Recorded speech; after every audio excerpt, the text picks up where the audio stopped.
मृत्यु के बाद आत्मा कितने दिन धरती पर रहती है। मृत्यु हम सब के जीवन का एक परम सत्य है। यानी जो भी इस धरती पर जन्म लिया है कि प्राणी को कभी ना कभी एक दिन अवश्य ही इस लोक को छोड़कर जाना पड़ेगा। श्री कृष्ण भगवत गीता में कहा है कि आत्मा एक निश्चित अवधि पूर्ण होने के बाद एक शरीर को त्याग कर दूसरे शरीर धारण करने वाली तृतीय है, अर्थात जीवों का शरीर तो नश्वर होता है जबकि आत्मा अजर अमर होती है। हिंदू धर्म के गरुड़ पुराण कथा के अनुसार एक दिन भगवान विष्णु के प्रिया सेवक और उनके वाहन गरुड़ जब भगवान विष्णु से पूछते हैं कि हे श्री हरि, मैं ये जानना चाहता हूँ कि जब इंसान की मृत्यु हो जाती है तब मृत्यु के बाद उस प्राणी के साथ आत्मा का क्या होता है और उस प्राणी की जीवात्मा कितने दिन के बाद यमलोक पहुंचती है। तब भगवान विष्णु अपने वाहन गरुड़ से कहते हैं कि हे गरुड़, जब कोई जीव अपना शरीर त्याग करता है यानी उसकी मृत्यु होती है तो उस जीव की आत्मा 47 दिनों के बाद यमलोक पहुंचती है और इन 47 दिनों के अंदर उस जीव की आत्मा कई प्रकार की दुखों और यातना को सहन कर गुजारना पड़ता है। आगे भगवान विष्णु कहते हैं कि जब भी किसी जीव की मृत्यु होने वाली होती है तो सबसे पहले उस प्राणी की आवाज़ चली जाती है और जब अंतिम समय आता है तो मरने वाले व्यक्ति को कुछ पल के लिए दिव्य दृष्टि मिलती है। इस दिव्य दृष्टि में मनुष्य अपने जीवन में किए हुए अच्छे बुरे सभी कर्मों को और संसार को एक रूप में देख रहे हैं। लगता है उस जीव की संपूर्ण इंद्रियां स्थिर हो जाती है। उसके बाद मृत्यु के समय यमलोक से 2 यमदूत उन्हें लेने आते हैं। यमदूतों को देखते ही आत्मा डर जाती है और शरीर के बाहर निकलने वाला जाता है। जैसे ही आत्मा शरीर को त्याग कर शरीर से बाहर निकलती है वैसे ही यमदूत उस जीवात्मा के गले में पास फेंक कर बांध देते हैं और उसके बाद यमदूत उस जीवात्मा को लेकर यमलोक की ओर प्रस्थान कर जाते हैं।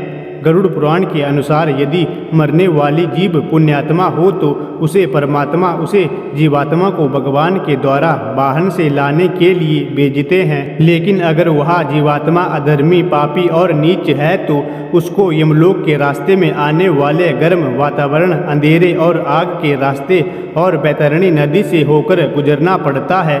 उस पापी आत्मा को यमलोक पहुंचने पर कई प्रकार की यातनाएं उसे दी जाती है। फिर उसी दिन उस आत्मा को आकाश मार्ग से वापस उसी के घर में छोड़ दिया जाता है जिस घर में उसने अपना शरीर त्याग दिया था, ताकि उसके परिवार वाले रसोई में कर्म कर सके। यानी 12 दिनों तक आत्मा अपने परिजनों के बीच रहती है और जब 13वें दिन जब उस आत्मा का पिंडदान किया जाता है तब उस आत्मा को यमदूत एक बार फिर लेने आ जाते हैं। इसलिए दोस्तों, हिंदू धर्म में ऐसा माना जाता है कि मनुष्य की मृत्यु के 10 दिन तक पिंडदान जरूर करना चाहिए। पिंडदान से सूक्ष्म शरीर को चलने की शक्ति मिलती है।